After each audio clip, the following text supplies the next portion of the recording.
Hello बच्चों, welcome back to my channel. कैसे हैं आप सब लोग? आप लोग के कंप्यूटर के एमसीक्यूज चल रहे थे। जो बच्चों एपीटीएससी असिस्टेंट अकाउंटेंट ऑडिटर में फॉर्म फिल किए, या फिर जिन लोगों ने बिहार में जो जूनियर अकाउंट क्लर्क की वैकेंसी आई थी उसमें फॉर्म फिल किया है, तो उन लोगों के लिए मैं कंप्यूटर की प्रैक्टिस सेट लेकर के आ रही थी। तो अभी तक 9 प्रैक्टिस सेट आप लोग सॉल्व कर चुके हैं। आज की वीडियो में आपका प्रैक्टिस सेट 10 रहेगा, जिसमें और कुछ अच्छे क्वेश्चन हैं जो आपके एग्जाम में आ सकते हैं या फिर एग्जाम्स में आए हुए हैं, वो हम लोग देखेंगे। तो आई वीडियो को शुरू करते हैं। लेकिन शुरू करने से पहले अगर सब्सक्राइब नहीं किया है तो जल्दी से सब्सक्राइब कर लीजिए। वीडियो अच्छी लगेगी लाइक कर दीजिएगा और फ्रेंड्स साथ शेयर भी कर दीजिएगा। और प्रीवियस वीडियोस अगर आपने नहीं देखी है तो प्लेलिस्ट चैनल पर अवेलेबल है, लिंक आपको इस वीडियो के डिस्क्रिप्शन में मिल जाएगा, देख लीजिएगा। उसमें बाकी के प्रैक्टिस सेट भी आपको मिल जाएंगे। आइए शुरू करते हैं और फर्स्ट क्वेश्चन लेते हैं। ALU is the part of, यानी कि ALU जो है वो किसका पार्ट है? CPU का, CU का, मेमोरी का, या फिर नन ऑफ दीज? तो ALU जैसे कि आप लोग जानते हैं, ALU क्या होता है? Arithmetical and logical unit. जो भी कंप्यूटर में तार्किक या फिर अंगगणितीय काम होते हैं, जो भी कैलकुलेटिव काम होते हैं, वो सब इसी पार्ट में होते हैं, ALU में ही होते हैं। तो ये किसका पार्ट है? तो ये हो जाता है CPU का, सेंट्रल प्रोसेसिंग यूनिट का पार्ट हो जाता है। जो CPU होता है उसमें आपका सबसे पहले तो कंट्रोल यूनिट भी उसका एक पार्ट है CPU का, मेमोरी यूनिट भी है और ALU है। तो मेनली जो CPU है वो 3 पार्ट में ही डिवाइडेड रहता है।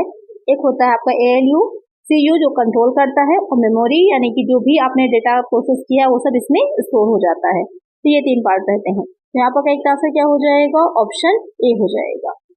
चलिए नेक्स्ट क्वेश्चन लेते हैं। Which of the following is a super computer developed by India? निम्नलिखित में से कौन सा भारत द्वारा विकसित सुपर कंप्यूटर है? बहुत ही इंपॉर्टेंट, बहुत ही अच्छा क्वेश्चन है। वेनगेज, ऑनशेप, पिक्सल, परम युवा 2। तो क्वेश्चन जो कह रहा है कि कौन सा सुपर कंप्यूटर जो है वो भारत द्वारा विकसित किया गया है।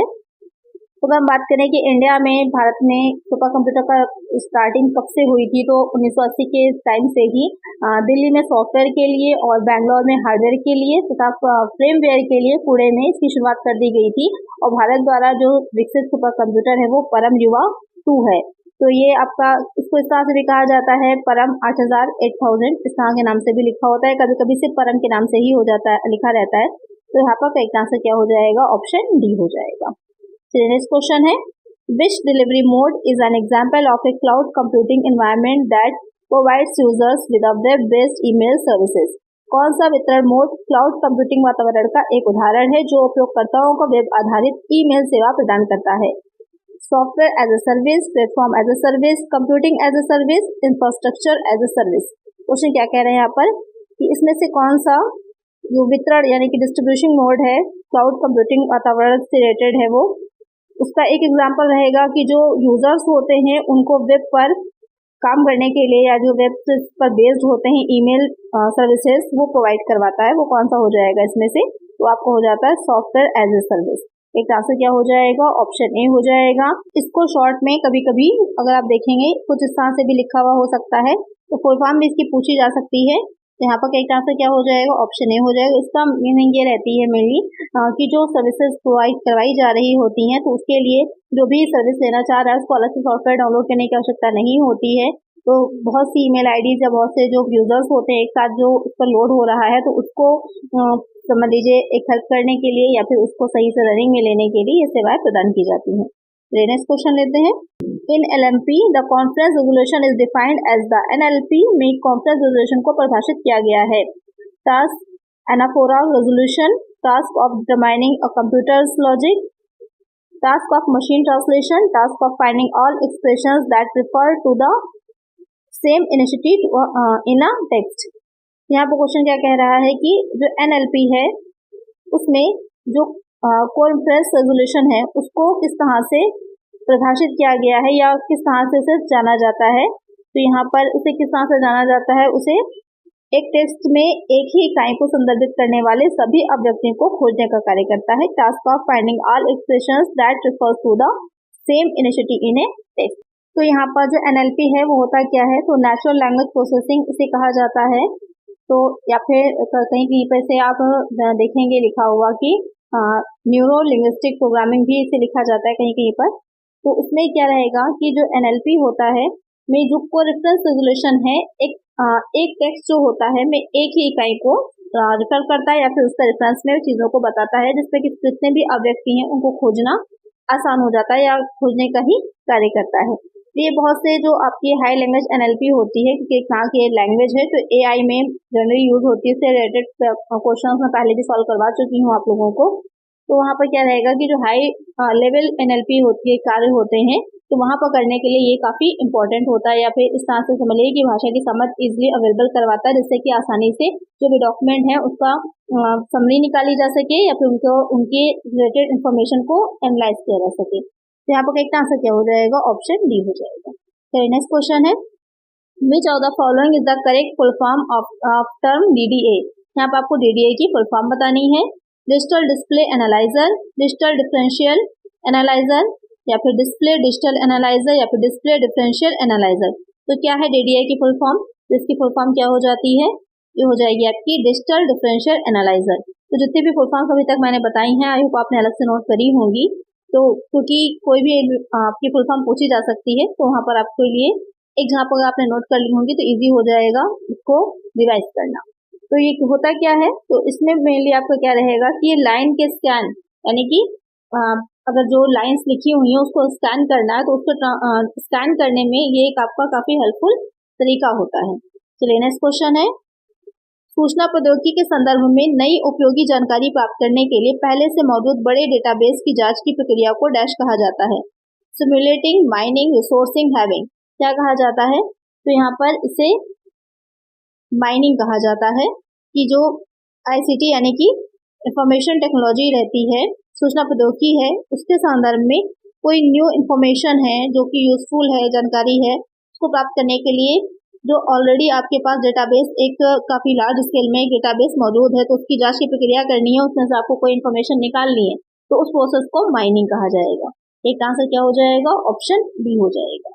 नेक्स्ट क्वेश्चन है, full form of SVG is. यहाँ पर आपको SVG की फुल फॉर्म बतानी है। Serial webble graphics, standard video graphics, simple visual graphics, या फिर स्केलेबल वेक्टर ग्राफिक्स। क्या हो जाएगी इसकी फुल फॉर्म? इसकी फुल फॉर्म हो जाती है स्केलेबल वेक्टर ग्राफिक्स कहलाता है। होता क्या है, जो XML पर आधारित एक वेक्टर इमेज फॉर्मेट है आपका, ये जो 2 डायमेंशन के लिए जो 2 अलग अलग डायमेंशन होते हैं उसके लिए एक एनिमेशन में प्रयोग होता है। इसको W3C world wide web consortium 1999 में बनाया था। यानी कि इसको अगर लिखें इस तरह से, तो इन्होंने, ये कंपनी है वर्ल्ड वाइड वेब, और साथ में इसको कहा जाता है कंसोर्टियम, तो उन्होंने 1999 में इसको बनाया था। तो एक आंसर क्या हो जाएगा, ऑप्शन डी हो जाएगा। तो नेक्स्ट क्वेश्चन है, what is the full form of DHCP in networking system. Networking system में DHCP की फुल फॉर्म क्या है? Display house control protocol, dynamic host control point, dynamic host configuration protocol, या फिर डाटा होस्ट कंट्रोल पैनल। क्या हो जाएगी networking system में DHCP की फुल फॉर्म? हो जाती है डायनेमिक होस्ट कॉन्फ़िगरेशन प्रोटोकॉल। और ये होता क्या है, तो यहाँ पर जो DHCP होता है उसका जो मेनली यूज किया जाएगा, जो नेटवर्किंग इक्विपमेंट्स होते हैं, उपकरण होते हैं, उनको गतिशील करने के लिए और कॉन्फ़िगर करने के लिए किया जाता है। तो राइट आंसर है ऑप्शन सी। तो नेक्स्ट क्वेश्चन है, इन MS word in which type of mode used for editing English language text typing new characters will replace any existing characters to the right side of the insertion point। Microsoft word जो है उसमें किस प्रकार के mode का अंग्रेजी भाषा text editing करने के लिए उपयोग किया जाता है, जिसमें नए अक्षरों को टाइप करने पर वह किसी मौजूदा वर्ड कैरेक्टर को इंसर्शन पॉइंट के दाईं ओर रिप्लेस कर देता है। Retype mode, insert mode, over insert mode, या फिर ओवर टाइप मोड। यानी कि क्वेश्चन क्या कह रहा है आपसे कि जो माइक्रोसॉफ्ट वर्ड होता है उसमें कौन सा ऐसा ऑप्शन होता है जिसकी हेल्प से आप या फिर कौन सा ऐसा मोड होता है जिसकी हेल्प से आप जो इंग्लिश में आपने टेक्स्ट एडिटिंग कर रहे हैं उसके लिए उपयोग किया जाएगा। इसमें नए अक्षरों को, जब नए वर्ड्स को आप टाइप करते हैं तो जो अभी आपने लिखा हुआ वर्ड ऑलरेडी होता है तो उसको रिप्लेस करने का काम करता है। एक होता नहीं फाइंड एंड रिप्लेस का ऑप्शन होता है जिसमें आप रिप्लेस कर सकते हैं जो आपने लिखा हुआ होता है एडिटिंग के लिए, तो वो कौन सा हो जाता है, उसे कहा जाता है ओवर टाइप मोड। तो एक आंसर क्या हो जाएगा, ऑप्शन डी हो जाएगा। चलिए नेक्स्ट क्वेश्चन है, in Microsoft Word to remove paragraph formatting one must press the shortcut keys.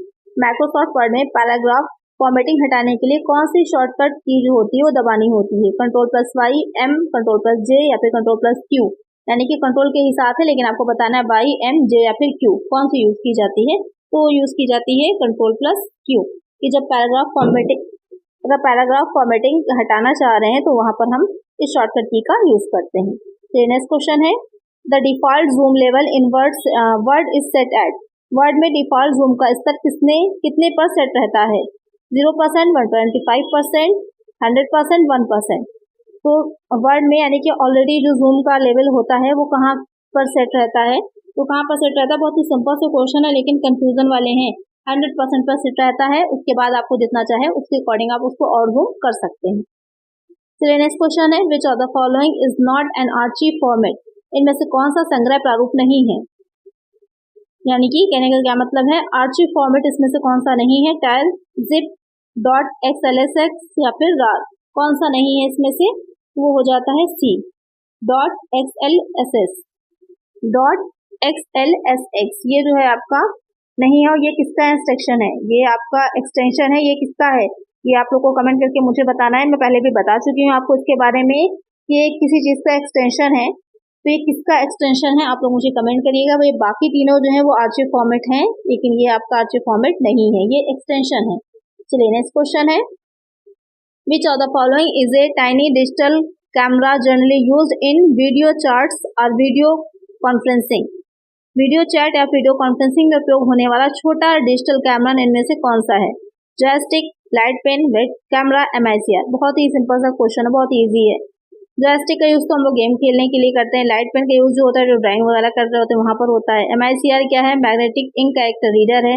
और यहाँ पर बचा है क्या? जो वेब कैमरा है। वेब कैमरे का ही यूज किया जाता है जब आप वीडियो कॉन्फ्रेंसिंग या फिर वीडियो चैट कर रहे होते हैं। तो यही एक छोटा डिजिटल कैमरा होता है। एक आंसर क्या हो जाएगा? ऑप्शन सी हो जाएगा। चलिए नेक्स्ट क्वेश्चन लेते हैं। नेक्स्ट क्वेश्चन है, इंटरनेट इनिशियली स्टार्टेड एज। इंटरनेट की शुरुआत डैश के रूप में की गई थी? TCP/IP experiment, network for the defence force of America, group of research scientist of Bell Lab, या फिर contribution was done by all the above institutions. Question क्या कह रहा है कि जो इंटरनेट है तो सबसे पहले जो उसकी शुरुआत की गई थी स्टार्टिंग में वो किस रूप में की गई थी? तो उसे network for the defence force of America के रूप में स्टार्ट किया गया था। तो इंटरनेट है क्या? ये एक कंप्यूटर नेटवर्क एक ग्लोबल संरचना होती है जो आज के टाइम में तो काफी ज्यादा डेवलप हो गया है, लेकिन जो स्टार्टिंग में इसकी शुरुआत हुई थी तो डिफेंस फोर्स ऑफ अमेरिका के उसके यूज के लिए या उसकी सहायता के लिए स्टार्टिंग की गई थी। 1969 में सबसे पहले उसकी शुरुआत हुई थी। और इसको किस नाम से स्टार्ट किया गया था? तो इसको अप्रानेट के नाम से स्टार्ट किया गया था। इसका भी ध्यान में रखिएगा कि अप्रानेट के नाम से सबसे पहले इसकी जो स्टार्टिंग हुई थी। तो यहाँ पर करेक्ट आंसर क्या हो जाएगा? ऑप्शन बी हो जाएगा। तो कब हुई थी? 1969 में हुई थी। चलिए नेक्स्ट क्वेश्चन है, A and dash is an interface between the user and hardware. Dash उपयोगकर्ता और हार्डवेयर के बीच एक इंटरफेस है। मेमोरी का, ऑपरेटिंग सिस्टम का, स्क्रीन का, कमांड का। किसका है? यानी उपयोगकर्ता जो यूजर होता है और जो हार्डवेयर है उसके बीच में इंटरफेस जो है वो किसका है? वो रहता है आपका ऑपरेटिंग सिस्टम का। ऑपरेटिंग सिस्टम जो होता है वो जो कंप्यूटर हार्डवेयर है और जो यूज करने वाला है व्यक्ति, उसको सॉफ्टवेयर के थ्रू ही क्या होता है? प्रोग्रामिंग सेट होता है। सॉफ्टवेयर क्या रहता है? प्रोग्रामों का एक समूह है, निर्देशों का एक समूह रहता है। जब हम लोग कमांड देते हैं तो जो सॉफ्टवेयर ही होता है वही उस कमांड को एक्सेप्ट करता है और हमको आउटपुट देता है। तो यहाँ पर एक आंसर क्या हो जाएगा? ऑप्शन बी हो जाएगा। तो आज की वीडियो में इतना ही। हमें वीडियो अच्छी लगी होगी, क्वेश्चन अच्छे लगे होंगे। अगर वीडियो अच्छी लगी है तो लाइक जरूर से कर दीजिएगा, चैनल पर सब्सक्राइब कर लीजिएगा और फ्रेंड्स साथ वीडियो को शेयर कर दीजिएगा। मिलते हैं नेक्स्ट वीडियो में। Thank you.